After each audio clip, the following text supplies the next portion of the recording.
quand nous chanterons le temps des cerises, les guerres signal, les merles moqueurs seront tous en fête. Les belles auront la folie en tête et les amoureux du soleil au cœur quand nous chanterons le temps des cerises, sifflera bien mieux le merle moqueur.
Robert. Ouais.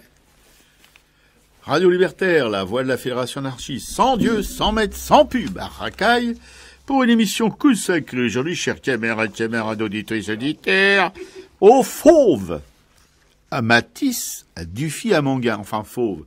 Ils sont, on dit d'eux qui sont fauves, mais c'est plus ou moins faux. Moi, je dirais que c'est pas fauve du tout, parce que quand on voit le travail de Matisse, de Dufy ou de Manguin, on peut pas dire que ça rugit. Bon, mais enfin, ils se sont appelés comme ça, et on reprend le truc. Nous, on va pas non plus en foutre tout en l'air, hein, bien que c'est pas l'envie qui nous en manque. Bon, et le petit préambule de cette émission, un regard en marge sur l'art, et une dénonciation des sales coups de la politique politicienne. Ça, c'est notre part militante, comme nous sommes anarchistes. On parle d'art, mais aussi, il faut pas oublier que nous sommes des gens qui sont à peu près contre tout ce qui se fait actuellement, ce qui se faisait hier et ce qui se fera demain. Voilà. Et une petite citation. Alors, pour des anarchistes, hein, vous avez de l'abbé Pierre. Oui, les anti-calotins et tout ça, qui sont évidemment la base de notre militantisme, là, on met ça un peu de côté, parce que quand vous allez entendre la citation, ça va vous réconcilier peut-être un peu avec lui. Les hommes politiques ne connaissent la misère que par les statistiques. On ne pleure pas devant les chiffres. Ouais.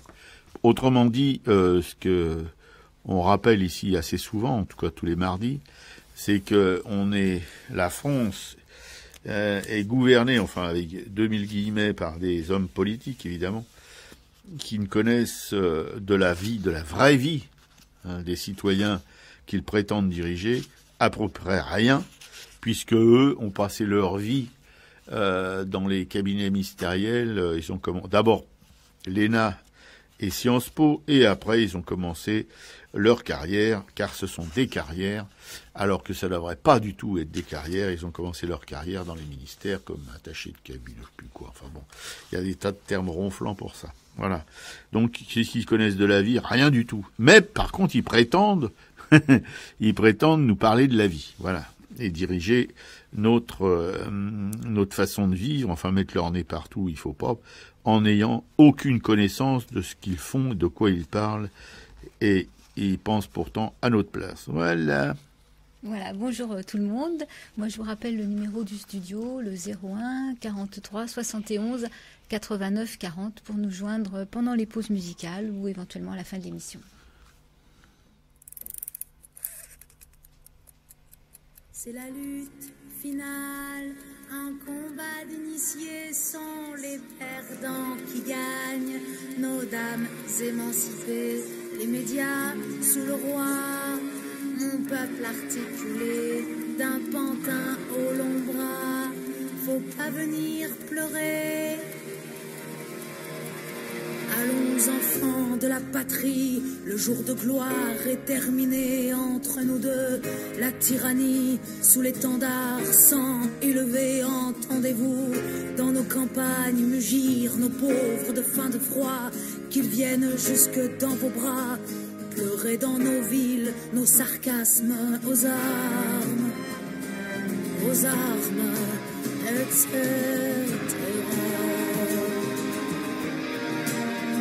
Que veut cette horde militaire de traîtres et de rois conjurés quand ils nous traînent, quand ils nous traitent de cons, de braves, de pauvres Français quoi? Ces cohortes étrangères feraient la loi dans nos foyers quoi? Nos flics soldats mercenaires alors qu'on est tous étrangers aux armes, etc.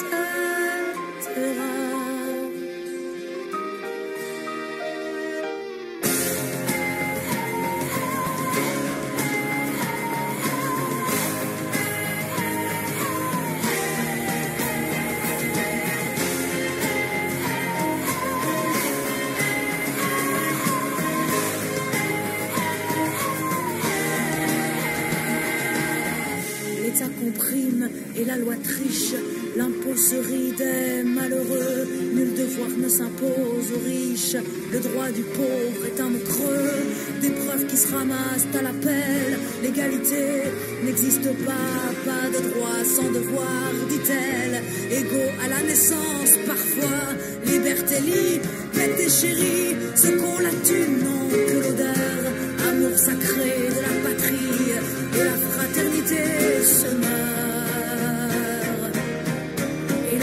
L'éternité se meurt. Aux armes,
C'était Mélisse Mel qui interprétait Aux armes. Oui, une chanteuse que je découvre, mais qui me plaît bien, beaucoup. Et c'est une pote à une des chéries de Piquet-Cou, Flo. Elles sont 3-4 comme ça, 3-4 nanas, 4 pour dire, qui sont à peu près dans le même trip musical, dans le même trip révolutionnaire, contestataire, enfin, qui gueulent aux armes, les sans vent, aux armes, les sans dents. Vous savez, c'est le petit buzz de la semaine, là, voilà, avec le livre de l'ex-compagne de celui qui se prétend notre président de la République, voilà. C'est un de ses traits d'humour, une de ses saillies de gens voilà, repus, hein, qui savent plus quoi faire pour s'exciter. Alors les sans-dents, bon, l'expression est assez curieuse. Voilà, dans la bouche d'un prétendu socialiste, même un socialiste libéral. Il y a encore le mot socialiste, c'est juste le mot d'ailleurs, parce que c'est creux comme une dent, hein, sans ce chose de socialisme maintenant, voilà. Mais les sans-dents, c'est pas seulement les sans-dents, c'est tout ce que ça veut, tout ce que ça peut dire, tout ce que ça veut dire. Voilà. Les gens qui sont à la merci d'autres gens de pouvoir, voilà, qui se gobergent, qui se remplissent la panse, voilà, qui dansent. C'est le bal des cocus qui dansent sur tous ces pauvres gens qui n'ont pas de quoi se payer un dentiste. Alors les dentistes ont protesté, les chirurgiens dentistes, ils manquent pas de souffle non plus, voilà. Ils ont protesté parce que voilà, ça leur fait pas une bonne pub, mais qui s'inquiètent pas quand même parce que les sans-dents ils vont pas chez eux. Hein. Ils perdront pas cette clientèle au moins. Voilà. Et je pense que ceux qui peuvent se les payer, ils continueront à se les payer. Ils vont pas se tirer pour ça. Ils ont besoin d'avoir des belles dents. Hein, bon. Enfin voilà, c'est une des. Alors évidemment, on voit tous les membres de la majorité et même de l'opposition, les membres du gouvernement particulièrement socialiste. Il y a même la mère Aubry, là, dans son fief lillois, là, dans Schnorr, qui ramène sa science, se disant complètement outré de tels propos, on ne doit pas en toucher. Et le président qui se défend en disant que on ne doit pas, comme ça, dénigrer une institution. Non, mais les mecs, ils se prennent vraiment pour quoi? Voilà. Alors, c'est l'indignation, c'est l'opprobre dans tous les milieux dirigeants politiques. Mais puis il y a aussi le Macron de service là qui se ramène sa science aussi. C'est-à-dire qu'il est tout nouveau, il faut qu'il montre qu'il est dans le coup, quoi. Voilà. C'est assez pitoyable tout ça. Enfin bon, moi j'ai aucune, comment dirais-je, aucune appétence pour la littérature de cette dame. J'en ai rien à foutre en plus. Je vais pas acheter le bouquin parce que je suis sous la contrôle vigilant de Piquet-Cou qui m'observe d'un œil sévère quand j'évoque ces choses-là. Parce que bon, non, mais je suis d'accord avec elle évidemment que cette nana, bon, personne l'a obligée à se jeter dans les bras de ce Don Juan de pacotille. Voilà, on l'a pas poussé, on l'a pas obligé. Hein. Ses parents ne l'ont pas vendu au président de ce pays, enfin qui croit être président de ce pays, en tout cas de ce supposé pays aussi d'ailleurs, un espace géographique, quoi, voilà, rien de plus. Bon, qu'elle exprime, si vous voulez, sa rancœur de cette fait lourdée d'une manière, faut dire quand même aussi assez ignoble, par ce Gugus. Bon, elle a le droit en même temps. Bon là, et moi je porte pas de jugement de valeur ou de quoi que ce soit sur ces pétarades littéraires, hein. C'est juste de la pétarade littéraire, ça. Voilà, ça fera pas date dans l'histoire de ce pays, ni dans l'histoire du monde, ni dans l'histoire de l'amour. Voilà, ça lui fera de la thune, tant mieux. Pour elle, elle aura de la thune, et puis voilà, puis elle fait parler d'elle. Elle fait parler aussi de celui qu'elle attaque, quoi, parce qu'il y a certainement des gens qui compatissent, mais je pense pas, chez les Français, les sans-dents, je pense pas qu'il y ait beaucoup de gens qui compatissent au malheur du président, voilà. Et puis lui, qui se bouffe ce qu'il a créé, en quelque sorte. Hein. C'est pas non plus, on l'a pas non plus obligé à courir les jupons et à s'envoyer en l'air avec cette dame. Voilà, il a dû passer du bon temps, tant mieux pour lui, tant mieux pour elle. Puis voilà, pour nous, l'histoire s'arrête là. Hein. Ce qui est dommage, c'est qu'il croit cette espèce d'hurluberlu d'espèce de président qui y croit. il croit bon d'en rajouter. Il aurait mieux fait de se taire plutôt que de dire ce qu'il a dit. Hein, voilà. Il a un petit peu coincé là quand même. On doit maintenant tout ça. Vous savez, il y a l'autre Gugus là qui était avant lui là, qui se prépare à revenir. Lui aussi. Mais c'est des gens sans vergogne parce que par exemple ce député, ce sous-député, enfin, qui s'est fait virer là parce qu'il déclarait pas ses impôts. Oui, bon, bah, d'accord, mais je pense pas qu'il soit tout seul dans ce cas-là, ni Cahuzac d'ailleurs. Ils doivent être tous un peu dans le même truc. Et puis on parle pas non plus de l'ex qui veut revenir là avec toutes les casseries qu'il a au cul. Mais là, aucune honte. Il va revenir, il va essayer de rentrer à nouveau dans le jeu. Faut croire que le jeu, ça rapporte énormément. Voilà. Et puis, il y en a un autre, là, un grand escroc, là aussi, qui est toujours député, là. Il s'appelle, je crois, attendez, c'est le maire de machin, là, avec sa femme qui est sortie pour une caution d'1 million d'euros. Ah oui, Balkany. Oui, Balkany, ouais. Bah, lui aussi, il veut dire, les mecs, ils ont une villa aux Antilles, ils en ont une à Marrakech, ils en ont une en France, faut voir les baraques, hein, voilà. Et ils payent pas l'ISF, tous ces gens-là, mais, et puis, c'est toujours alors, ils tombent tous à bras raccourcis sur ce pauvre gland qui s'est fait piéger parce qu'il avait oublié de déclarer ses impôts.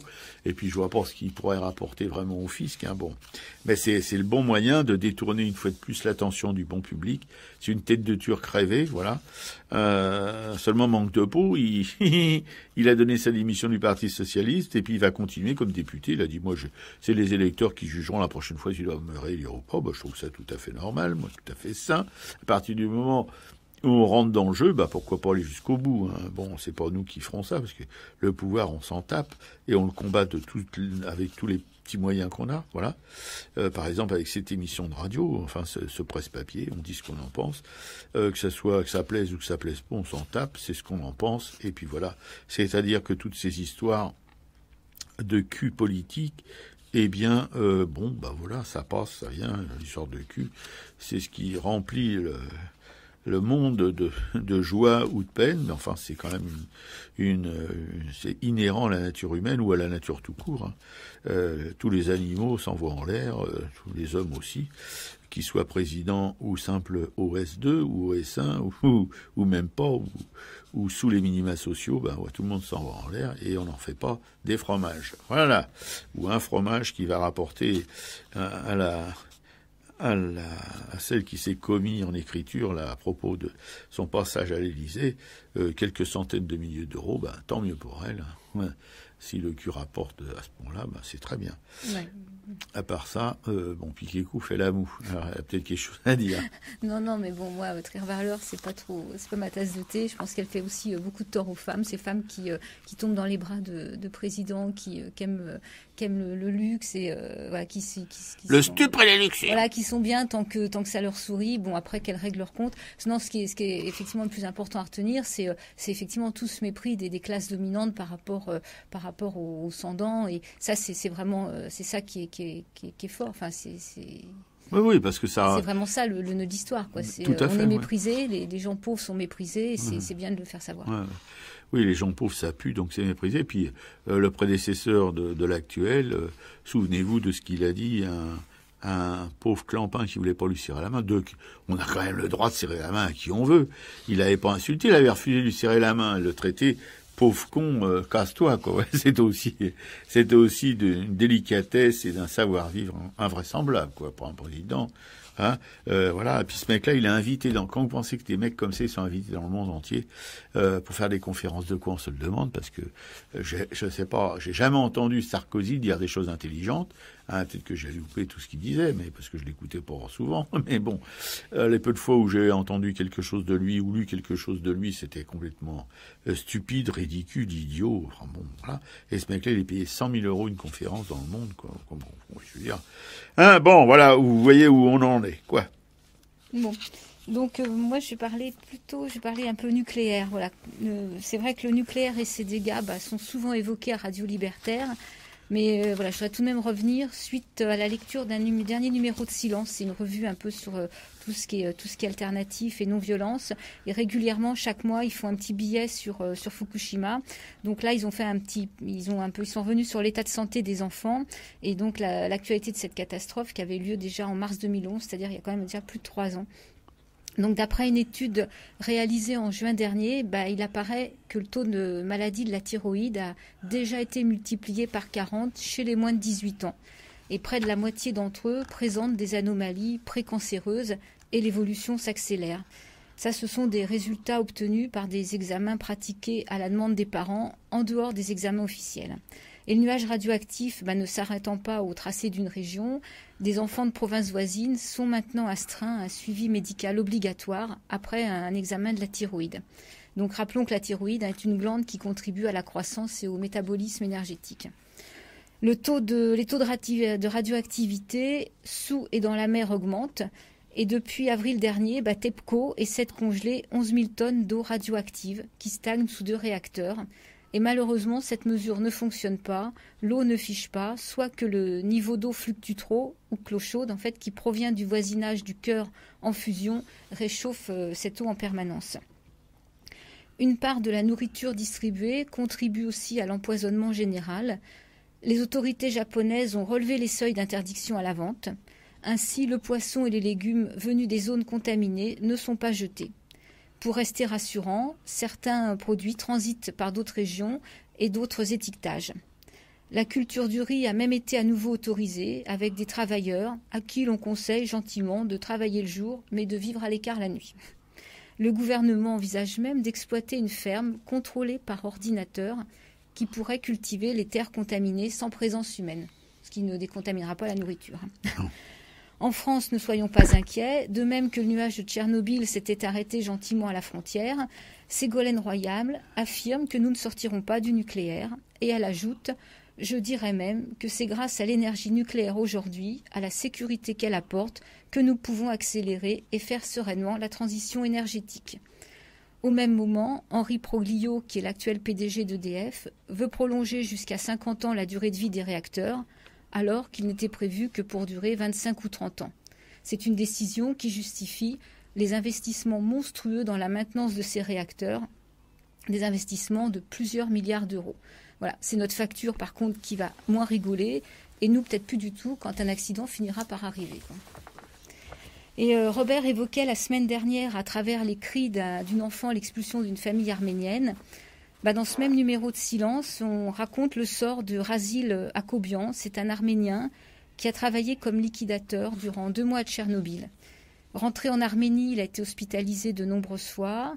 Puis, il a été enlevé et battu lors de son travail pour une chaîne de télévision parce qu'il avait couvert une manifestation, ce qui l'a amené à émigrer en France avec sa femme en 2007.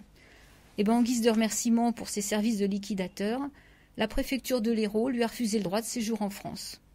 Il a déjà fait un arrêt cardiaque en centre de rétention. Donc la CIMAD et de nombreuses associations demandent une mesure de clémence. Ouais. Alors les liquidateurs, je rappelle, ce sont les ouvriers qui avaient été envoyés sur le site de Tchernobyl pour construire un sarcophage à la va-vite autour du réacteur pour éteindre le graphite brûlant et éviter effectivement une explosion thermique qui aurait été susceptible de libérer une quantité importante de radionucléides dans l'atmosphère. Une explosion thermique. C'est quand même ce qui fait qu'actuellement on a pu être épargné. Ouais. Donc ces liquidateurs ont quand même été sacrifiés de gré ou de force. Ouais. Et voilà comment on les remercie. Ouais. Et faut rappeler qu'au même moment, on a eu le jeudi dernier, le 4 septembre, le jugement des manifestants, des militants de Greenpeace antinucléaires qui avaient investi la centrale de Fessenheim. Donc ils ont été jugés dans la journée et ils étaient, je crois, 55. Le procureur réclamait 3-4 mois de peine de prison avec sursis. En fait, ils ont eu 2 mois et ceux qui ont refusé le prélèvement ADN ont eu une amende de 300 €. Seulement pour ceux dont la demande a été faite en présence d'un avocat. Apparemment, certains avocats n'étaient pas là, ce qui fait que ça a été relaxé sur cette peine-là. Mmh. Et ils sont astreints à verser aussi 1 000 € de dommages à EDF pour les frais juridiques. Mmh. Oui, et cette histoire-là de liquidateur, lui c'est un Arménien, mais il y a eu des centaines de Russes aussi qui sont morts d'ailleurs. La plupart des liquidateurs russes, voilà. Bon, faut dire qu'en Russie, la vie, c'est pas un truc très important. Voilà, et on peut dire aussi, on peut demander à ce gouvernement, comme on pourrait le demander à d'autres, pourquoi les Émirats l'émir du Qatar ou ces gens-là, vous savez, qui investissent en France à tour de bras, comment que ça se fait qu'on les autorise à investir alors qu'on sait que c'est une dictature forcenée, qui bafoue toutes les lois humanitaires du monde. Alors nous, on est un peu cons, mais on a quand même, on se pose quand même la question, savoir si quand on a du fric, on est plus acceptable que quand on n'en a pas, quoi. Voilà, qu'on soit liquidateur ou autre. Voilà, c'est quand même ça, encore une image de ce pays fantastiquement grandiose, on peut dire. Voilà, ça en rappelle d'autres. Enfin, évidemment, ça rappelle les républicains espagnols qui ont été entassés dans les camps de concentration en France, quand ils sont carapatés d'Espagne. Voilà, c'était un gouvernement de gauche qui était à la tête des de cette énième tragédie. Il faut pas oublier qu'en France, il y a eu des camps de concentration, peut-être même avant ceux d'Allemagne. Voilà. Enfin, on va pas refaire encore une fois de plus l'histoire ici.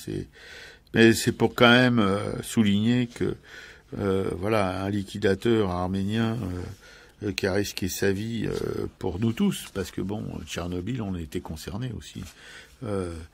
Pas pour les gens, les responsables de l'époque, qui, comme le rappelle Piquicou, nous affirmaient, ça je m'en souviens, parce que j'étais dans le sud, on était les premiers concernés, parce qu'il faut dire que le nuage, il a copieusement arrosé les garrigues, et qu'on l'entendait, ah non, ça s'est arrêté pile à la frontière, pas de souci, voilà. Un pays comme ça, bon, c'est arménien, comme aux liquidateurs russes qui sont morts des suites de leur intervention sur le site de Tchernobyl, on lui refuse à cet homme et sa famille le droit d'asile en France. Voilà. Ça a marché sur la tête une fois de plus. Dans ce pays, je rappelle, un gouvernement socialiste, des députés socialistes à l'Assemblée nationale, mais tout ce petit monde-là est plus préoccupé par leur sort ou parce qu'il les concerne étroitement, liés évidemment à leurs indemnités parlementaires, etc., à tous les bénéfices qu'ils peuvent engranger, qu'ils peuvent traire à la République, voilà.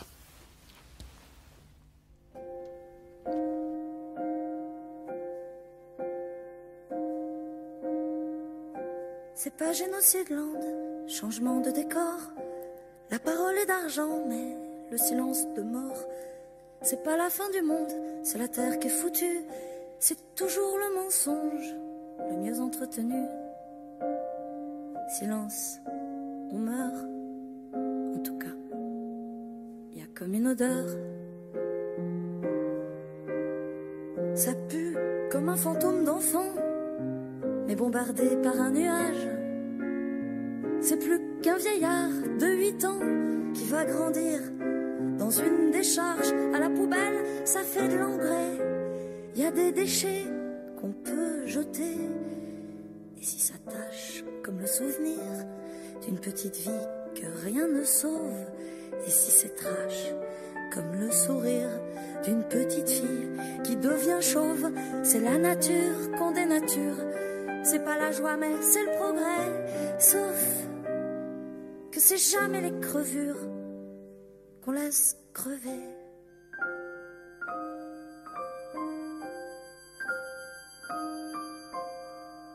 C'est pas Génocidland, c'est la terre qu'on enterre sous les yeux barbelés des enfants nucléaires.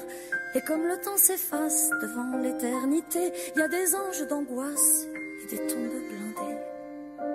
Silence, on pleure.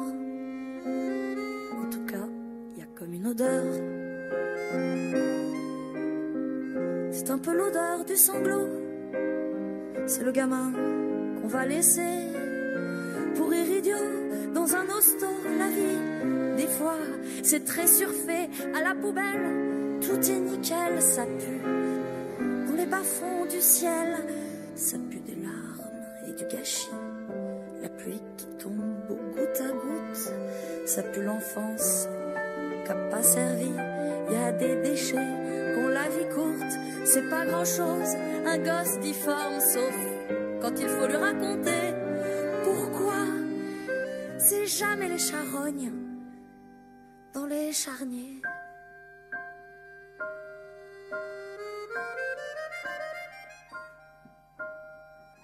C'est pas Génocidland, tout a l'air normal. C'est la vie quand la mort est une femme fatale. Attention simplement, ne sourire que des dents. Attention chien mutant dans les jardins d'enfants. Silence, on tue. Combien ça coûte une vie foutue? Une femme apprend en ce moment qu'elle ne sera jamais maman. Une autre sait ce qu'elle attend, donner la vie à un mourant.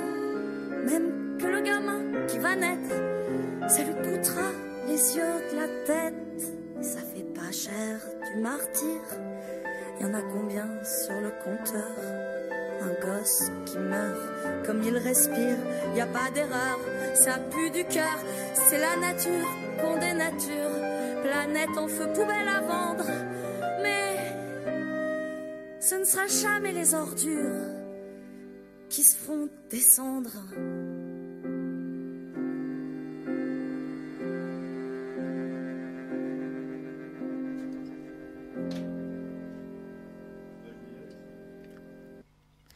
C'était Agnès Bill qui interprétait Silence, on meurt. Là, je suis désolée, il y a un auditeur qui téléphone, mais là, on ne peut pas répondre pour l'instant. Et je répondrai à la prochaine pause musicale.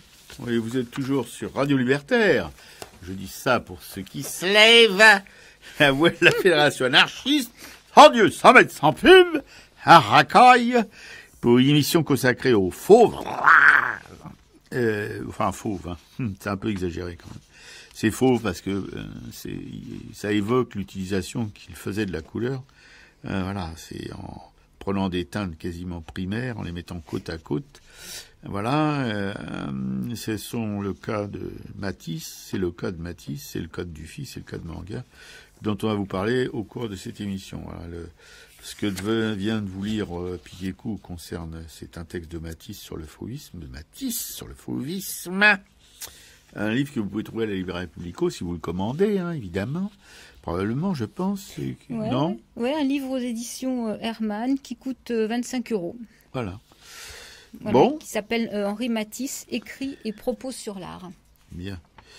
Bon, ben, on va parler maintenant. Bah non, c'est toi qui... lire. Ah oui, oh là, moi, je me mélange les crayons parce que je lisais le papier de Piquet-Coup. Parce que je dois les lire aussi. Hein. Attention, hein, faut pas que je déconne. Et puis voilà, et donc je pensais qu'elle l'avait lu, puisque c'est moi qui venais de le lire, pour moi-même toute seule et en personne.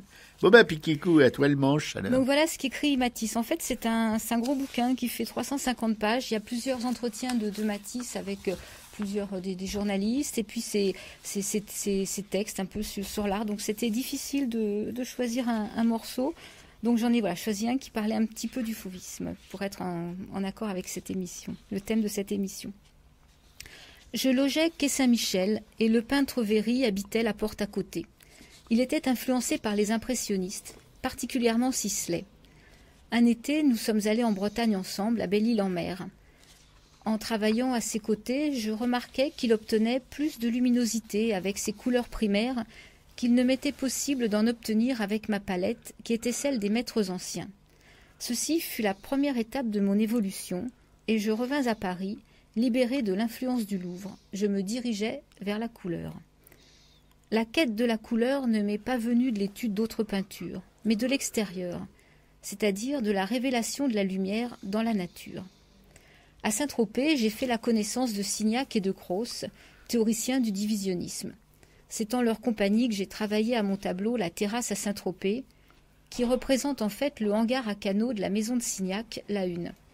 J'ai aussi peint la grande composition intitulée Luxe, calme et volupté, qui figure toujours dans la collection Signac. C'est une toile faite avec les pures couleurs de l'arc-en-ciel. Toutes les toiles de cette école produisaient le même effet. Un peu de rose, un peu de bleu, un peu de vert, une palette très limitée avec laquelle je ne me sentais pas très à l'aise. Cros me dit que je ne tiendrai pas longtemps à cette théorie, mais sans m'expliquer pourquoi. J'ai compris un peu plus tard. Mes couleurs dominantes, censées être soutenues et mises en valeur par les contrastes, étaient en fait dévorées par ces contrastes, que je faisais aussi importants que les dominantes. Ceci m'amena à peindre par aplat. Ce fut le fauvisme. Le fauvisme fut en premier lieu un bref moment lors duquel nous avons pensé qu'il était nécessaire d'exalter toutes les couleurs ensemble, sans en sacrifier aucune.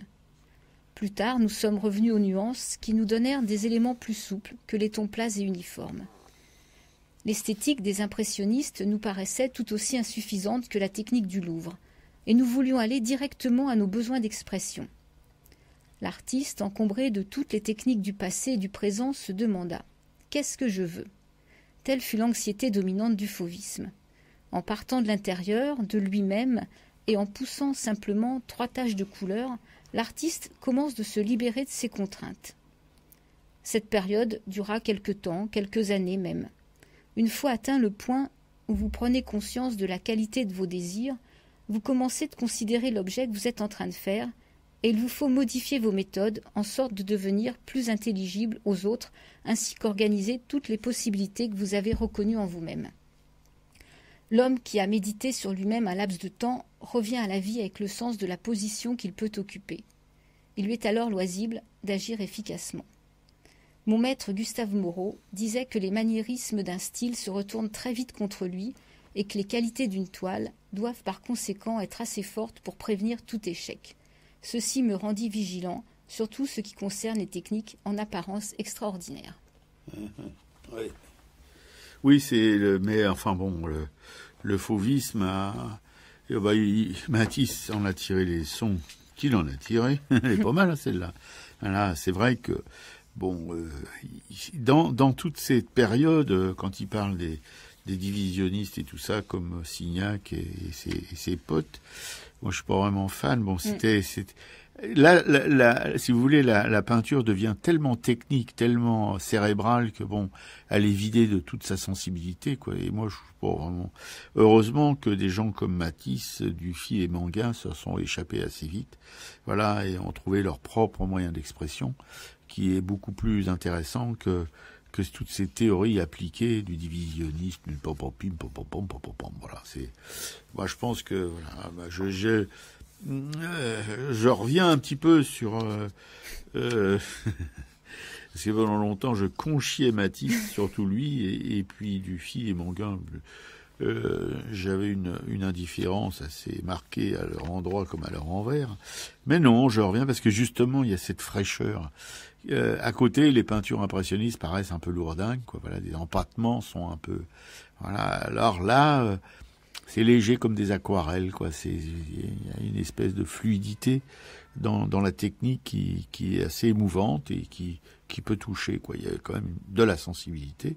Et puis Kiko a dégoté un doc sur le net qu'elle mettra en lien qui est déjà en lien d'ailleurs, sur le blog, et où on voit la complicité plus que la concurrence, parce que je pense que c'était plus une complicité entre Matisse et Picasso qui se sont influencés mutuellement durant tout le temps qu'ils ont vécu. Voilà, malheureusement Matisse est mort avant Picasso, et Picasso s'est retrouvé veuf, mais carrément, hein. C'était dramatique pour lui. Voilà, et là on voyait en même temps, c'est le travail de Matisse. Je le comprends à travers Picasso, parce que personnellement je suis plus proche de Picasso, pas du personnage, hein, qui était quelqu'un de pas très intéressant comme personnage, mais il avait des côtés évidemment intéressants, comme tout le monde, qu'on n'est pas tout blanc ou tout noir, mais par contre, du point de vue de la création, c'était quand même quelqu'un d'assez exceptionnel, que reconnaissait d'ailleurs Matisse. Et curieusement, Picasso, avec sa violence andalouse, il aimait Matisse, il aimait son travail, et Picasso a acheté des Matisse toute sa vie. Matisse n'a jamais acheté un Picasso, a eu un Picasso ou des Picasso que Picasso lui a offert, mais il n'en a jamais acheté. Enfin bon, tout ça fait un peu galimatia, mais c'est pas du galimatia. C'est-à-dire que, en approchant ce qu'on a qualifié de fauve, que je trouve une appellation complètement stupide, voilà, on regarde Picasso d'une manière différente, son œuvre d'une manière différente, et à contrario, celle de Matisse aussi, qui est quand même celui qui se distingue de tous les autres, même de Dufy et de Manguin, quoi. On sent. Moi, je me méfie un petit peu des termes grand peintre, grand artiste majeur et tout. Disons que quand on met Matisse à côté de gens comme Dufy ou Manguin, bon, évidemment, il a une place complètement à part. On peut pas l'assimiler à ces gens-là. C'est pas du tout le même tempérament et puis la même hauteur de vue sur la création. Enfin, c'est pas un peu con, hauteur de vue, ça veut rien dire. Enfin voilà, on sent que c'est quelqu'un de différent et dans le mieux, quoi, en tout cas. Mais effectivement, dans ce doc, on peut plus faire l'impasse après de l'influence, enfin, de l'importance de la rencontre avec Picasso dans la peinture de Matisse, quoi. Tout et à inversement. Fait. Et inversement aussi. Il y avait cette espèce, effectivement, de confrontation, d'émulation permanente, de réponse de l'un à l'autre. Ouais. Ouais, c'est pour ça que moi je vois pas ça comme comme un affrontement, comme on le présente souvent, mais plutôt comme une complicité, un espèce de, parce que voilà, ça est un va-et-vient entre l'un et l'autre, et à chaque fois, l'un et l'autre, ça leur apportait une dimension supplémentaire. Enfin, c'était traduit dans leurs œuvres par quelque chose de, ça avançait, ça bougeait, c'était pas un long fleuve tranquille, c'était les apports de l'un ou de l'autre influençaient l'œuvre. Le cours de l'œuvre, quoi, si on peut dire. Ouais. Puis même le soutien, par exemple, Matisse avait déjà un acheteur russe, là, Choukine. Il le fait rencontrer Picasso et Choukine va acheter des œuvres à Picasso. Donc il n'y a pas du tout de chasse gardée. Non, voilà. Mais ça, c'est aussi la grandeur. On peut le dire quand même, si on ne veut pas se gargariser de mots comme ça. Bon, mais c'est quand même une époque où encore les artistes, malgré leur concurrence ou malgré moi ce que j'appelle une complicité. Enfin bon, ils essayaient de faire profiter l'autre de leur comment dirais-je d'apports qu'eux-mêmes pouvaient avoir ou de contacts qu'eux-mêmes pouvaient avoir. Il y a quelque chose là, mais c'était valable aussi entre Soutine par exemple et Modigliani. Voilà, il y a eu maintenant c'est un peu plus mesquin tout ce petit monde de l'art là. Je peux vous dire qu'il y a des exemples quotidiens où des artistes et entre nous pas des vraiment grands. Hein. Bon, ils ont des plans et ils les font pas partager du tout aux autres. Hein, qui voilà. Bon, mais en même temps tant mieux parce qu'il y a des artistes avec qui on n'aimerait pas trop se compromettre et surtout dans des expos où on n'aimerait pas aller. Voilà. Enfin bon, pour dire que là il y a plus cette espèce de comment on pourrait appeler ça, une espèce de largesse d'esprit, voilà. Ouais, en fait, ce qui prime avant tout, c'est pouvoir se faire reconnaître comme peintre, et ça reste important que ce soit soi ou la personne en face. Quoi. Voilà, c'est ça. Et même quand on voit dans ce doc, à un moment, il y a pendant la guerre, donc il y a un inventaire des œuvres de Picasso dans une, je sais pas, si c'est une bibliothèque. C'est les nazis qui faisaient l'inventaire. Voilà, et Picasso assiste à l'inventaire de ses œuvres, mais aussi il fait l'inventaire des œuvres de Matisse. Ouais, parce que les nazis ils avaient leurs œuvres, c'était un garde-meuble ou quelque chose comme ça, ouais. Et ils font un inventaire aussi des œuvres de Matisse, d'une banque, c'était dans les coffres d'une banque, voilà, et ils font aussi l'inventaire des œuvres de Matisse, parce que tous les deux étaient considérés comme des artistes dégénérés, et on ne sait pas dans quel but exactement c'était fait, mais probablement pas dans un but humanitaire. Oui, ça c'est vrai que c'est pas précisé. Et justement, à un moment, il y a Vlaminck qui fait un article de journal vraiment contre Picasso, qui le critique. Haineux, qui critique et l'homme et son travail.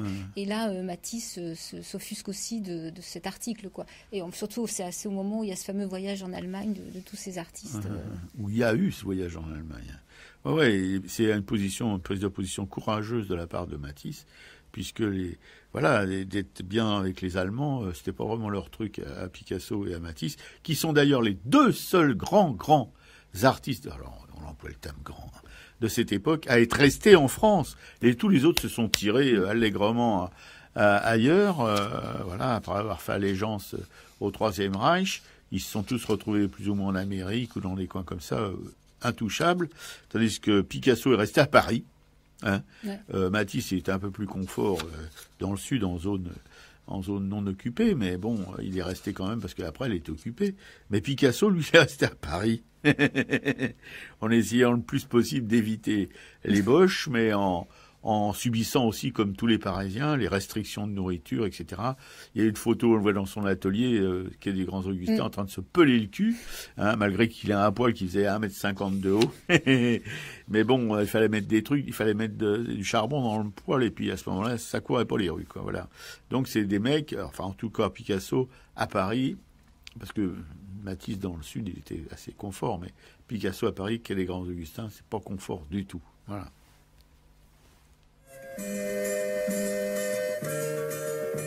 La mer est en bleu entre deux rochers bruns. Je l'aurais aimé en orange ou même en arc-en-ciel comme les embruns étranges. Je voudrais changer les couleurs des temps, changer les couleurs du monde.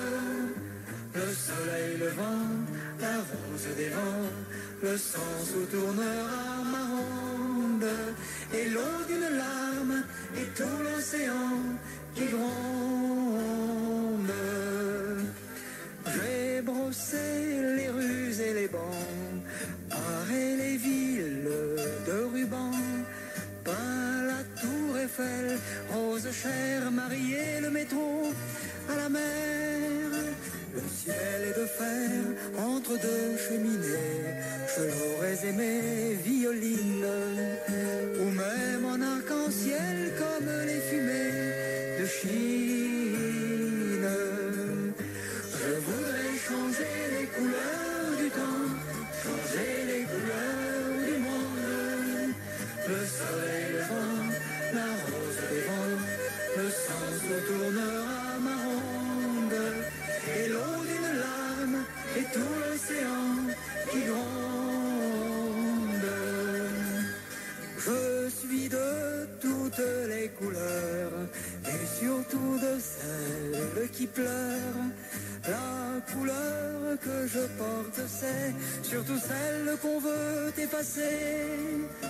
Et tes cheveux noirs étouffés par la nuit, je les voudrais multicolores, comme un arc-en-ciel qui enflamme la pluie d'aurore.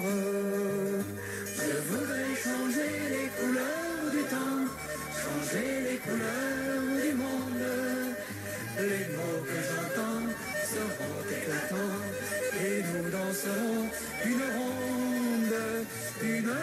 brune, rouge et safran et blonde.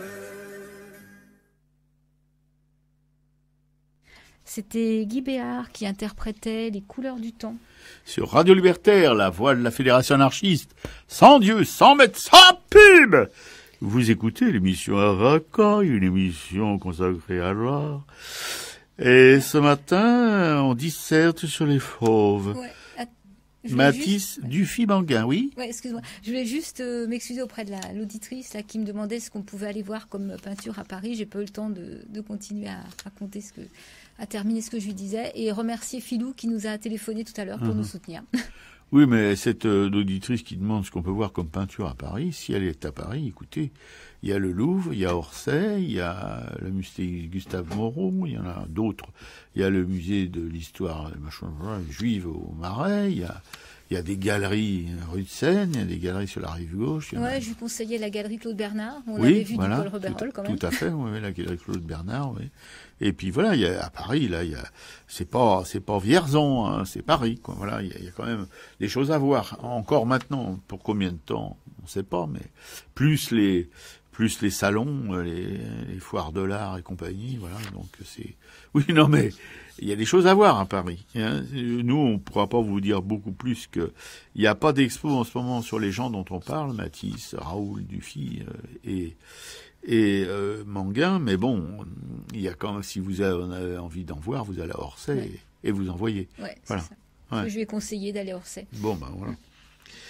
Alors, mon tour, c'est à moi de la ramener, là. Les couleurs du temps de Guy Béard, oui, c'est ça. Ça va avec la légèreté des artistes, du travail des artistes dont on parle. Une légèreté tout à fait en première lecture, mais évidemment, après, il y a des gens qui arriveront là encore, à faire des choses dont je préfère pas vous parler parce que ça pourrait être un petit peu trivial. Bon, Raoul Dufy. Alors, on parle toujours de Raoul Dufy, mais ils étaient deux frères en fait. Ouais. Et des deux, c'est Jean qui est pas connu ou méconnu alors qu'il a participé d'une manière active à l'œuvre. Enfin, il a une participation dans l'œuvre de son frère. Parce que si on connaît bien l'œuvre de Raoul, mais pas celle de son frère, peintre lui aussi, cadet de 11 ans, voilà, qui a été formé à la peinture entre les années 1906 et 1914. Bon, c'est vrai que son frère l'encourageait. Et il participe ainsi alors aux aventures fauves et cubistes, par l'intermédiaire de son frère. À tous les deux, ils ont une couleur préférée. Je vous le donne, Émile. Le bleu, celui de la mer, du ciel. Voilà, ils en font presque une marque de fabrique, quoi, avec des effets de transparence, des couleurs vives, qui reflètent la joie de vivre. Voilà, comme la chanson de Béard. Bon. À partir des années 20, date de ses premières ouvertures. Le Jean produit une œuvre riche et partage avec Raoul, son grand frère, dont je devrais parler tout seul, mais je me suis dit que c'était mieux de parler des deux, parce qu'on n'en parle jamais. Vous verrez pourquoi à la fin, on comprenait pourquoi c'est important. Voilà, ils ont des préoccupations artistiques communes, bien sûr. Et puis comme c'est des frangins qui sont proches et qui entretiennent une correspondance assez pléthorique et régulière, voilà, Raoul et Jean développent des parcours parallèles et collaborent, à l'exception notable de la fée électricité, c'est là où je veux en venir, ils collaborent pas vraiment. C'est une collaboration à distance, quoi. Sauf pour la fée électricité, qui est aujourd'hui au musée d'art moderne de la ville de Paris. C'est une espèce de bouse qui fait je sais pas combien de mètres ou dizaines de mètres. Bon, enfin. Voilà, c'est Raoul qui demande à son frère, parce que pour livrer le travail à temps, il avait qu'une année, c'était court, et il se rend compte que c'est pas possible, quoi, voilà. Alors il fait appel, il avait des assistants, des petites mains qui l'aidaient habituellement, mais c'est pas suffisant. Donc il appelle son frère à la rescousse, voilà. Alors Jean, un bon frangin quand même, il abandonne tout son boulot, les tableaux en cours, ça. Il écume musée et bibliothèque pour rechercher la doc et trouver les acteurs, réalise des esquisses, aide son frère à construire la maquette, puis à assembler les 250 panneaux qui constituent le chef-d'œuvre. Faut voir, c'est une bouse, hein. Alors là, c'est quand même bon. Donc le frangin, il est vraiment impliqué à 100% là-dedans. Et vous allez voir la suite. Parce que ça sera évidemment l'objet de leur rupture. Dans les années 37, œuvre de la discorde, lorsqu'elle est exposée, c'est un triomphe.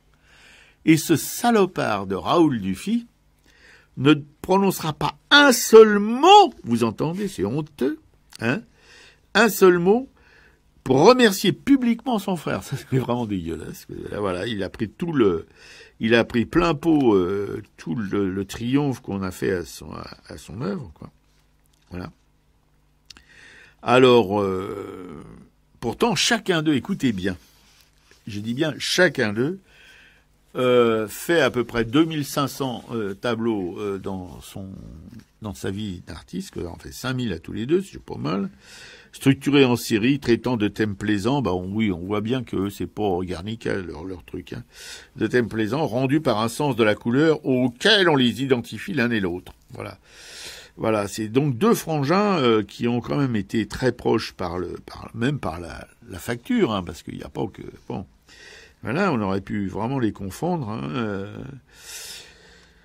Alors, il y a eu une exposition ou de collections particulières, quoi, comme souvent les expos dans le monde entier, des œuvres qui sont venues, voilà. Et qui mettent en évidence, si vous voulez, ce qui unit l'œuvre de Jean à celle de Raoul, comme ce qui les singularise l'une et l'autre. Voilà, alors bon, il y a la période fauve et cubiste de Raoul, le parcours présente ensuite, il y a le parcours commun aux deux frères et propose de comparer leurs peintures. Voilà, mer, fenêtre ouverte et atelier constituent la première partie du parcours, puis les thèmes se singularisent à travers deux sections parallèles, à la palette chaude et à la touche vibrante des cirques, Fratellini, peints par Jean. Aux courses et paddocks de Raoul font ensuite face à des allées cavalières de Jean. Bref, enfin bon, c'est tous les thèmes récurrents de cette époque. Parce que c'était tous un peu des gandins, tous ces gens-là, c'était pas vraiment des mecs à la ramasse, qui n'avaient jamais été d'ailleurs. Bon, parce qu'ils avaient des petits biens. Manguin, c'est toi qui m'en parlais ce matin. Oui. Hein, qui avait hérité d'une rente de son père, etc., etc. Vous voyez, c'était pas des crèves-la-faim de naissance. Hein. Bon. Pour fréquenter les paddocks, etc. Bon, c'était pas les clodos, oui, ils les fréquentaient pour pas parier, mais bon, c'était pas le cas des frères, c'était le beau monde, le beau linge qui était dans les tribunes, etc. Voilà. Alors, ils ont une évolution commune vers un style graphique qui est d'abord initié par Raoul et subtilement revisité par Jean. Voilà. Voilà. Alors bon, il y a une filiation dans leur art et voilà, il y a une lecture croisée de l'œuvre des deux frères qui permet de mieux situer la peinture de Jean Dufy. Et voilà, c'est ce qu'on peut dire. Moi, Piquet-Cou, elle aurait pu faire le billet à ma place, parce qu'elle en sait plus que moi sur le sujet, quelqu'un de très studieux. Oui, si, c'est vrai.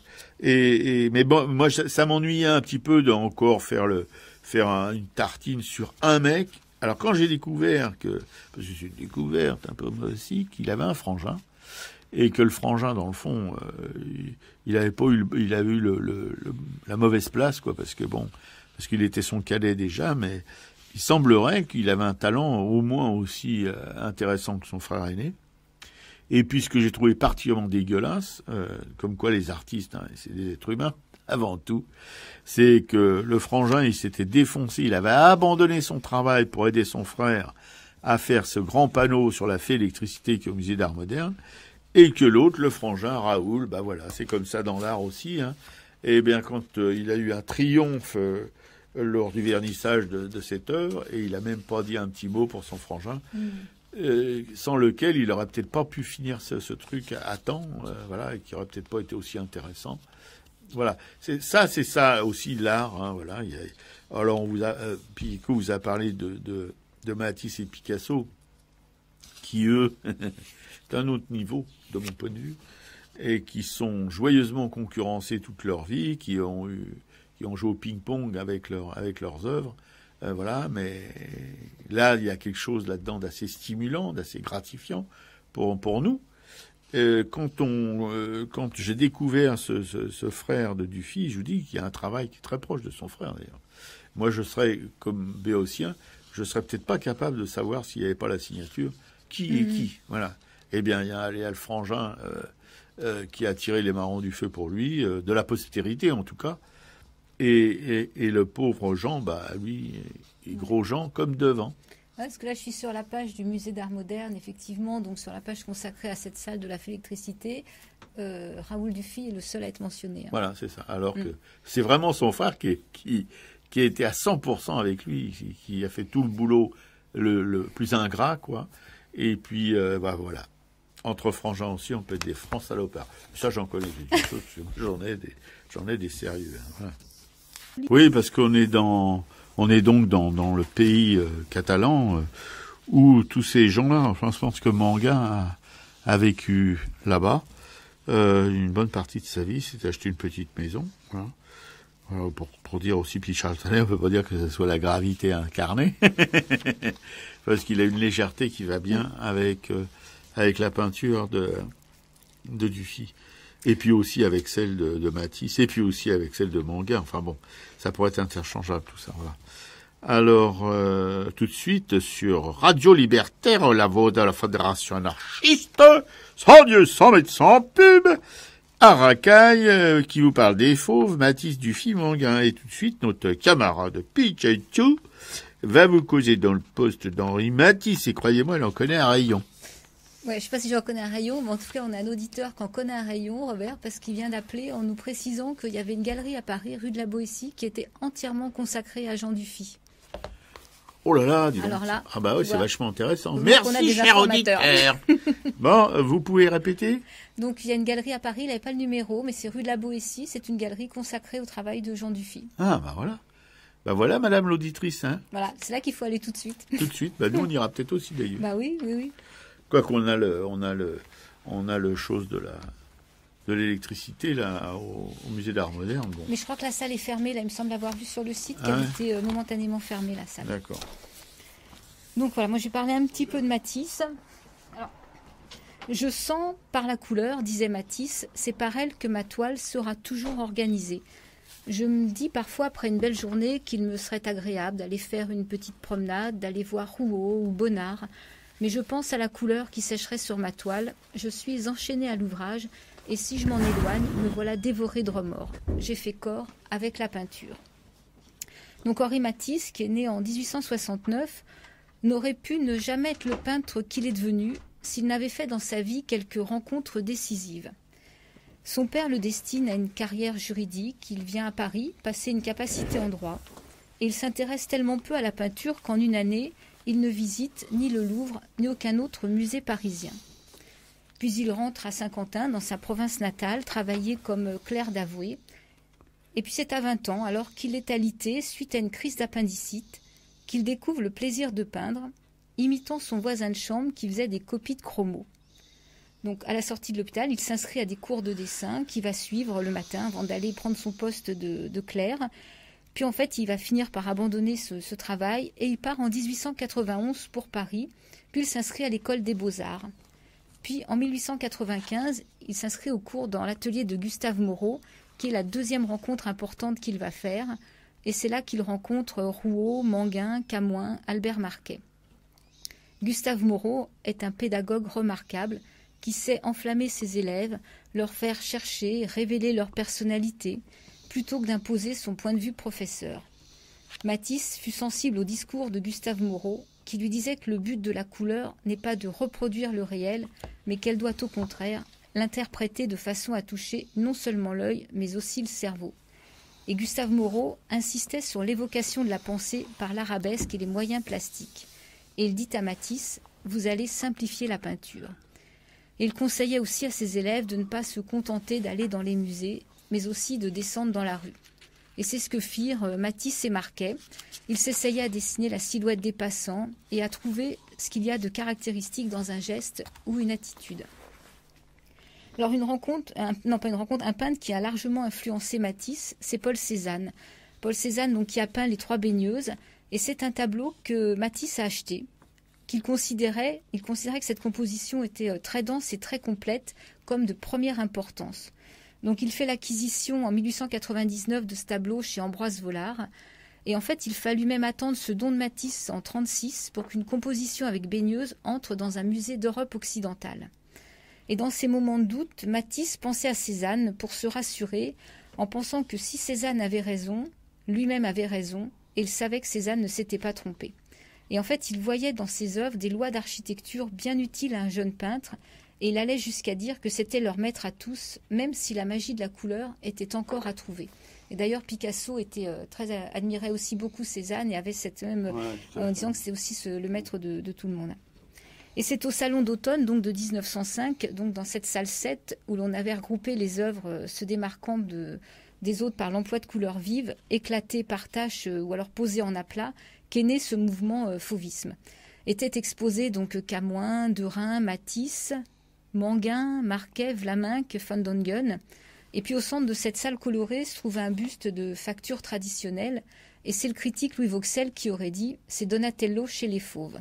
Voilà, il aurait dit du tableau de Matisse « La femme au chapeau ». C'était une toile très controversée, qu'elle aurait le sort d'une vierge chrétienne livrée aux fauves dans un cirque. Donc Matisse vit à Collioure, il vit à Nice. Il fait de nombreux voyages en Algérie, en Italie, en Allemagne, au Maroc, en Russie, en Espagne, aux États-Unis, à Tahiti, toujours à la recherche de la lumière et retravaillant l'espace, donc loin des règles de la perspective. J'ai emprunté un livre sur le fauvisme donc dans une bibliothèque où on voit effectivement ce tableau, la fenêtre ouverte à Collioure, et on a la sensation que les voiliers qu'on peut apercevoir par la fenêtre en fait rentrent dans la pièce. On ne voit pas trop la démarcation entre l'intérieur et l'extérieur. De même que ces pots de fleurs qui sont posés sur le rebord de la fenêtre sont à peu près au même plan. Il n'y a pas vraiment d'opposition entre le dehors et le dedans. Par contre, il y a un tableau de Matisse qui est encore dans sa période un peu de pointillisme, là, divisionnisme, qui s'appelle Luxe, calme et volupté, où la jeune femme à l'ombrelle. Et là, je trouve que c'est très difficile d'avoir de l'émotion devant ce travail-là. Donc sinon, dans les rencontres donc importantes qui ont marqué la vie de Matisse et son œuvre picturale, donc il y a Picasso, dont on vient de parler quand même assez longuement. Après, Matisse est opéré en 1941, il a un cancer, et suite à cette opération grave, il ne peut se lever que 2 heures par jour, jusqu'à sa mort. Donc il ne peut plus peindre à l'huile des tableaux sur un chevalet, il vit à Simiez, près de Nice, et il est assis dans son lit. Donc il a une table de malade qui est calée devant lui, il enduit de gouache uniforme des papiers roses, bleus, verts, et en fait il va découper des formes dedans sans dessin préalable, et son assistante les colle sur des toiles de grande dimension, et il dessine donc la couleur à l'aide de ciseaux. C'est un travail qu'il compare à celui d'un sculpteur qui façonne la pierre avec ses gouges. Oui, c'est bon. Et ça, on le voit dans le doc. En fait, on voit que même à l'IT, en fait, il continue de travailler jusqu'à ce qu'il décède à 84 ans. Oui, mais il n'a jamais tenu une gouge dans ses mains, donc le mec qui écrit ça, il ferait mieux de... Ou si c'est Matisse qui l'a dit, je suis pas sûr d'ailleurs. Réviser ses tables. Bon. Oui, enfin, moi j'ai vu des... C'est au musée des Beaux-Arts de Nîmes, j'avais vu une expo Matisse. Je n'avais pas été particulièrement bouleversé par ces découpages de papier. Voilà, à l'époque où il l'a fait, évidemment, c'était révolutionnaire, mais bon, depuis, voilà, ça y est, tellement de choses qui ont été faites. De même que ces sculptures m'avaient un peu laissé perplexe. Voilà, c'était un peu lourd. C'est tout le contraire de sa peinture. C'était vraiment lourdingue de chez lourdingue. Voilà, donc Matisse... bon, il y a des choses... Moi, ce que j'aime, en gros, chez Matisse, ce que si on peut dire ça comme ça, c'est pas vraiment très critique d'art, mais d'ailleurs, je le suis pas. J'essaie même pas de les imiter.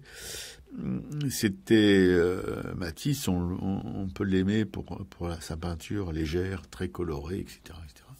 Et ses sculptures, c'est exactement le contraire. C'est lourdingue, c'est bon, bref, de la sculpture un peu comme ça, quoi. Voilà, c'est pas vraiment, ça m'a pas bouleversé, moins qu'on puisse dire. Ouais, moi, je sais que c'est vraiment son travail coloré qui me plaît, quoi. Oui, Ces grands tableaux comme la danse, la musique. Bon, non, puis il y a la danse. On regardait hier un film là-dessus, un doc, et la danse. Il y a des moi je pense que Picasso il a pratiqué un casse-gueule à la figure humaine qui est quelque chose de assez fantastique, mais c'est toujours vachement équilibré pour moi, en tout cas dans la composition. Il n'y a pas de faute anatomique. Enfin, ça serait difficile d'en déceler d'ailleurs parce que c'est qu'une faute anatomique, sa peinture d'humain en tout cas, et au moins même de son bestiaire, mais chez Matisse, dans cette danse, il y a un mec, par exemple, on voit une fesse, on voit juste la fesse gauche, on voit pas la fesse droite, mais c'est peint de telle manière qu'on a l'impression qu'il est mutilé de la fesse, quoi. Voilà, je dirais, c'est bon, c'est peut-être pas ce qui est le plus remarquable, mais moi je le remarque, et après, une fois que j'ai vu ça, je vois plus que ça, quoi. Voilà. Pour dire qu'on peut tout faire, mais on a le pot que ça tienne debout, ou on n'a pas le pot et ça tient pas debout, et là ça tient pas debout à mon avis, sa peinture. La danse, on en fait un pataquès, mais moi je la trouve vraiment juste, quoi, on peut dire gentiment, parce que bon... Non, si vous voulez, ce qu'on remarque dans ce doc de confrontation Picasso-Matisse, que vous verrez sur le blog, c'est que vraiment Picasso... il y a une puissance dans son travail. Voilà, Matisse à côté, il n'existe plus, quoi.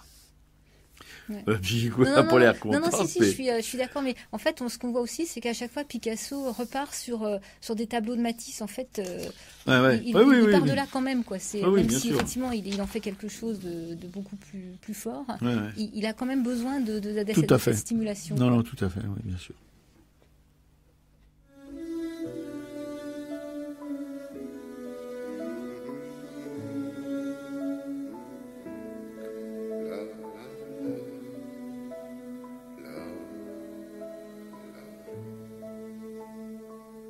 Dans mes rêves d'adolescent, au printemps de la fleur de l'âge, il y avait le plus souvent les mains, le corps et le visage d'une femme, plus que femme,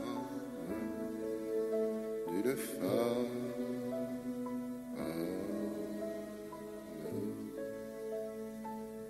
Puis j'ai cessé d'être un enfant, j'ai fait pour de bon le voyage, d'espoir déçu en faux serment, je cherchais toujours le visage d'une femme, plus que femme, d'une femme.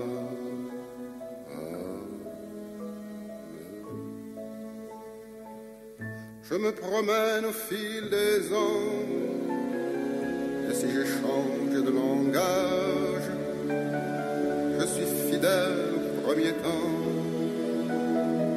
aux espérances du bel âge. Une femme, plus que femme,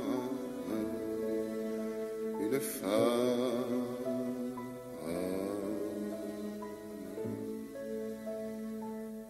La même femme imaginée que je n'ai jamais rencontrée. Une femme, plus que femme,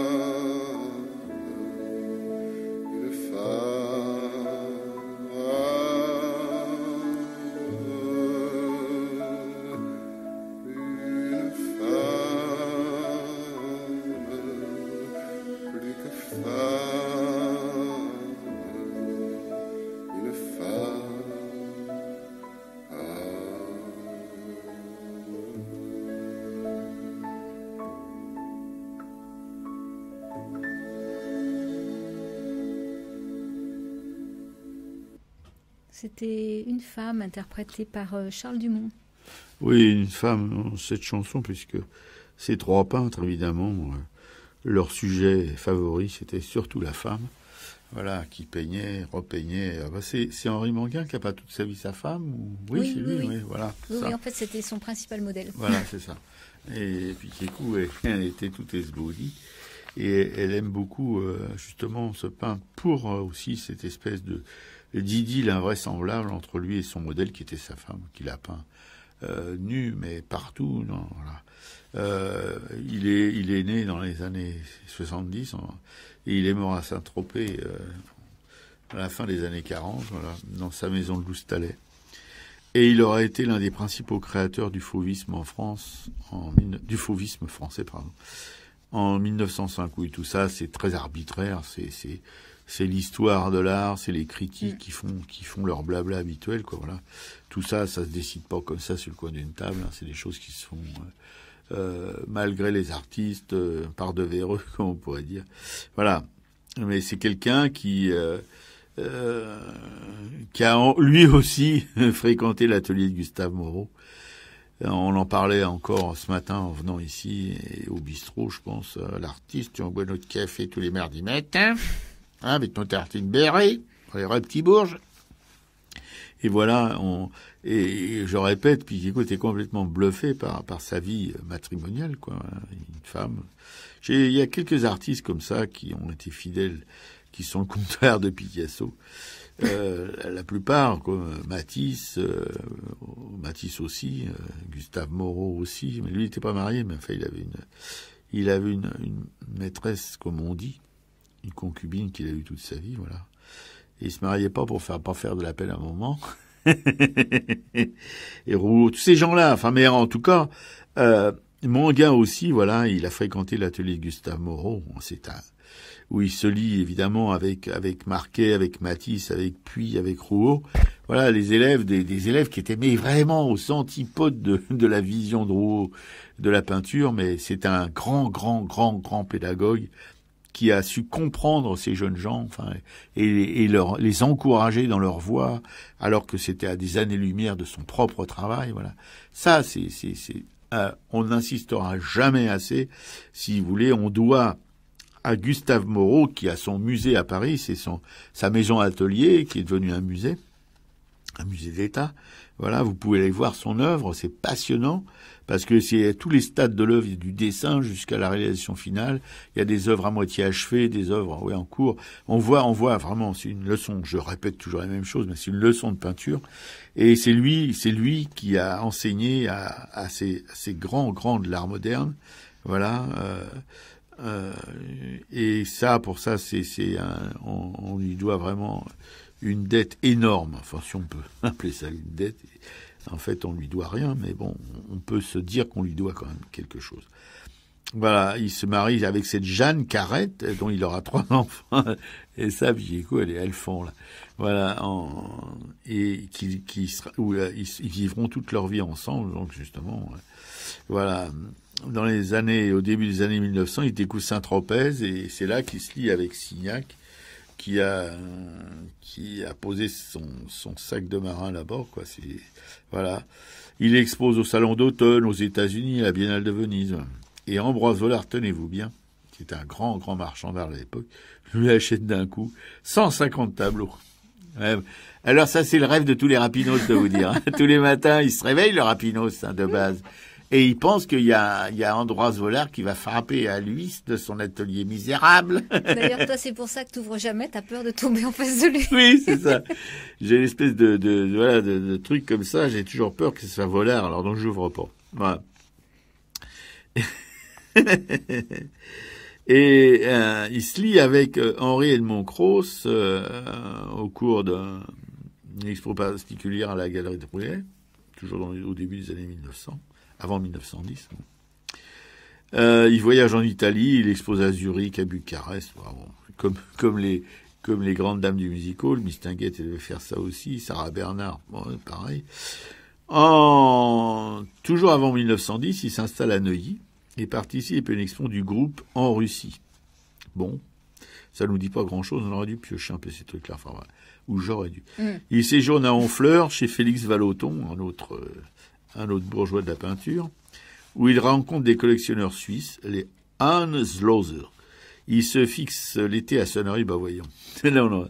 Où il voit souvent Henri Lebas, qui expose aussi à Berlin. Mais attendez, à Berlin, c'était avant la guerre de 14. Bon.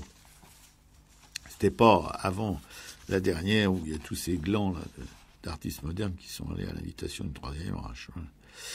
Il habite à Lausanne. Bon, il a habité beaucoup pendant la guerre de 1914-1918.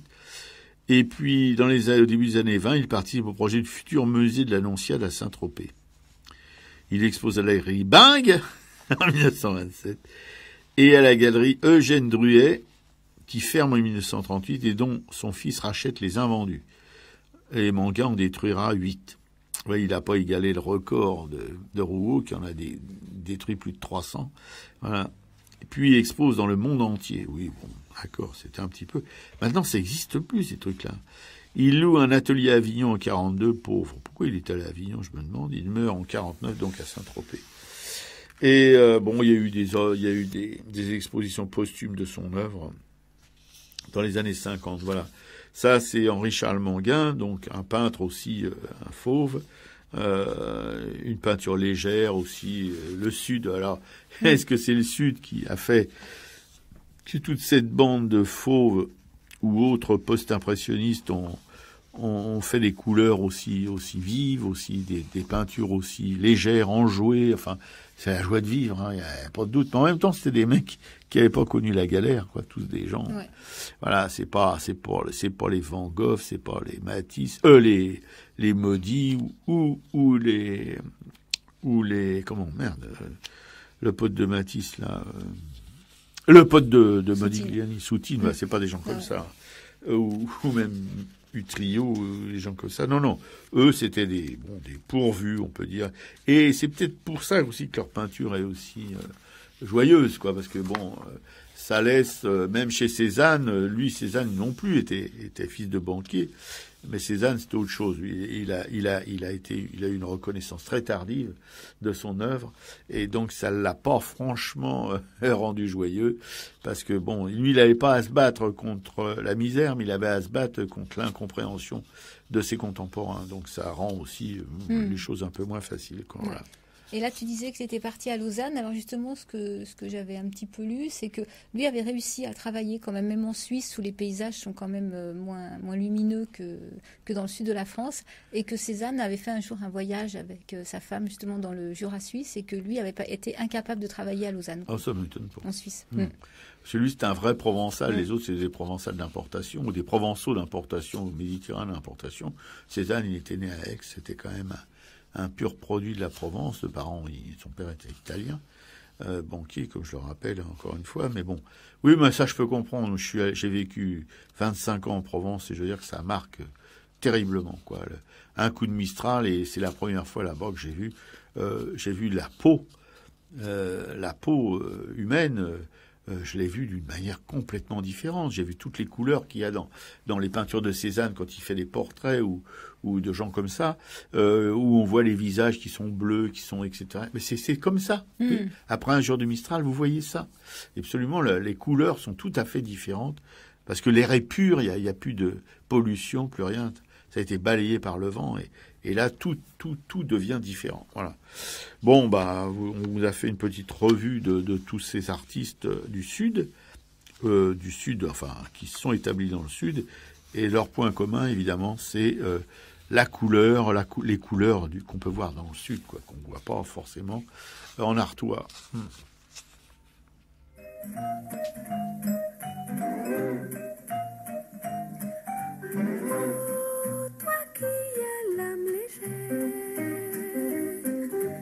Sous ton grand chapeau de paille, tu souris et puis tu bailles et t'endors dans la lumière. Saint-Tropez, dormant dans la lumière. Saint-Tropez, a la joie de la vie et toutes les folies et toutes les fureurs. Saint-Tropez, Saint-Tropez. Ceux qui jamais ne viendront de Dallas, de Santa Fe, ils diront comme un regret les syllabes de ton nom. Saint-Tropez, Saint-Tropez, quel est donc ton secret? Saint-Tropez, tes filles et tes voiles sous les étoiles, le soleil sur tes dalles, ta folle vanité. Saint-Tropez, Saint-Tropez, de New York ou de Babel, ils viennent dépenser leur or pour aimer le long du port. Ta peau brune au goût de sel. Saint-Tropez, Saint-Tropez, ton rire étincelle. Saint-Tropez, Saint-Tropez, Saint-Tropez. C'est Marie Laforêt qui interprète Saint-Tropez Blues. Oui, un peu incongru sur cette... C'est exprès, c'est bien de temps en temps. Oui, c'est bien de temps en temps de se purger un peu. Bon. Sur le blog, j'ai mis un lien sur cette chanson. Elle chante avec Jacques Higelin. On dirait tous les deux des poupons, quoi. Ouais, c'est dommage, mais elle était inaudible. Alors bon, parce que moi j'aurais bien aimé le duo Higelin avec cette nana. Bon, Marie Laforêt, voilà. Si vous êtes toujours sur Arakaï, même si vous pensiez avoir quitté l'antenne, non, vous êtes toujours sur Arakaï, la voix de la Fédération anarchiste, sans Dieu, sans mettre sans pub, l'émission Arakaï, pour une émission qui se termine sur les fauves, Matisse, Dufy Manga.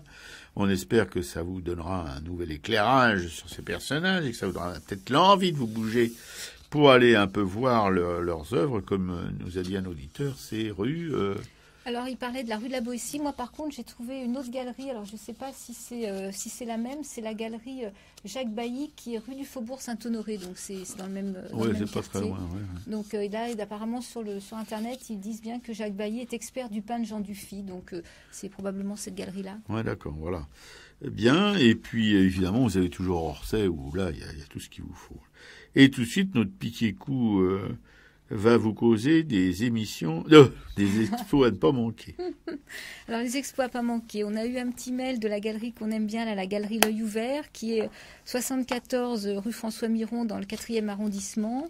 Donc, qui nous invitait au vernissage d'une exposition qui s'appelle Spirit of California. Donc, le vernissage est jeudi 18 septembre à partir de 19h. Et c'est une expo qui durera jusqu'au 12 octobre.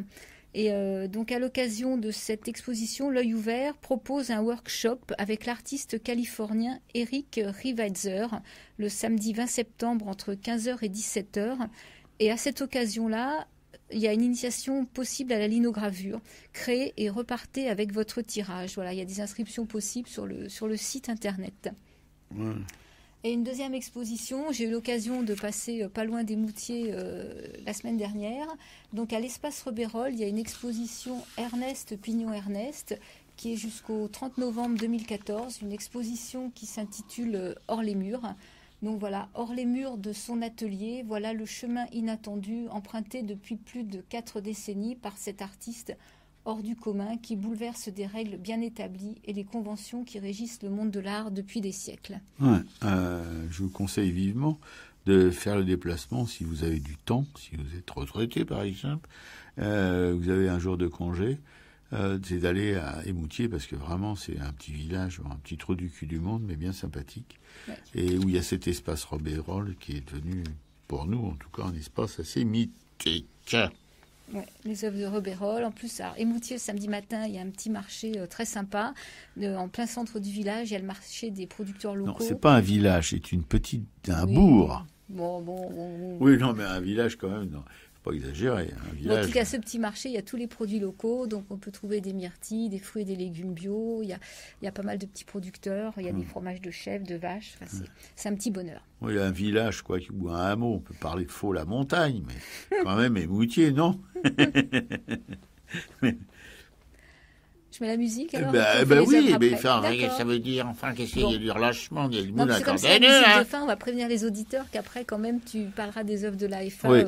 après le. Ou alors, je vais d'abord faire l'annonce pour Publico, peut-être Ouais, comme ouais, ça. ouais. Voilà, donc à Publico, il y a un rendez-vous mercredi 10 septembre. Alors par contre, Laurent n'a pas mis l'heure dans son mail.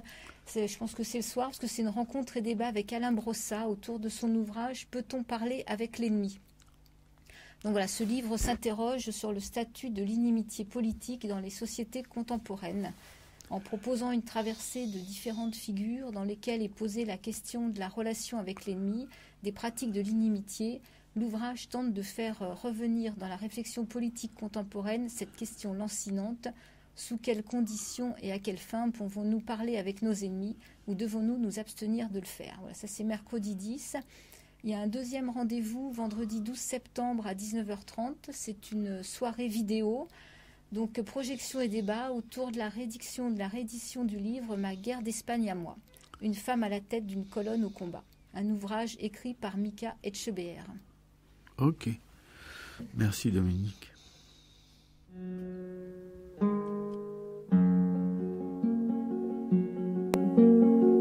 Cuando ya nada se espera personalmente saltante, más se palpita y se sigue más acá de la conciencia, fieramente existiendo, ciegamente afirmando, como un pulso que golpea las tinieblas, que golpea las tinieblas. Cuando se miran de frente los vertiginosos ojos claros de la muerte, se dicen las verdades, las bárbaras, terribles, amorosas crueldades, amorosas crueldades. Poesía para el pobre, poesía necesaria como el pan de cada día, como el aire que exigimos 13 veces por minuto para ser y en tanto somos, dar un sí que glorifica. Porque vivimos a golpes, porque apenas si nos dejan decir que somos quien somos. Nuestros cantares no pueden ser sin pecado un adorno. Estamos tocando el fondo, estamos tocando el fondo. Maldigo la poesía concebida como un lujo cultural por los neutrales, que lavándose las manos se desentienden y evaden. Maldigo la poesía de quien no toma partido, partido hasta mancharse. Hago mía las faltas, siento en mí a cuanto sufren y canto respirando. Canto y cantando más allá de mis penas personales. Me ensancho, me ensancho. Quiero daros vida, provocar nuevos actos y calculo por eso con técnica que puedo. Me siento un ingeniero del verso y un obrero que trabaja con otros a España en sus aceros. No es una poesía gota a gota pensada, no es un bello producto, no es un fruto perfecto. Es lo más necesario, lo que no tiene nombre, son gritos en el cielo y en la tierra son actos. Porque vivimos a golpes, porque apenas si nos dejan decir que somos quien somos. Nuestros cantares no pueden ser sin pecado un adorno. Estamos tocando el fondo, estamos tocando el fondo.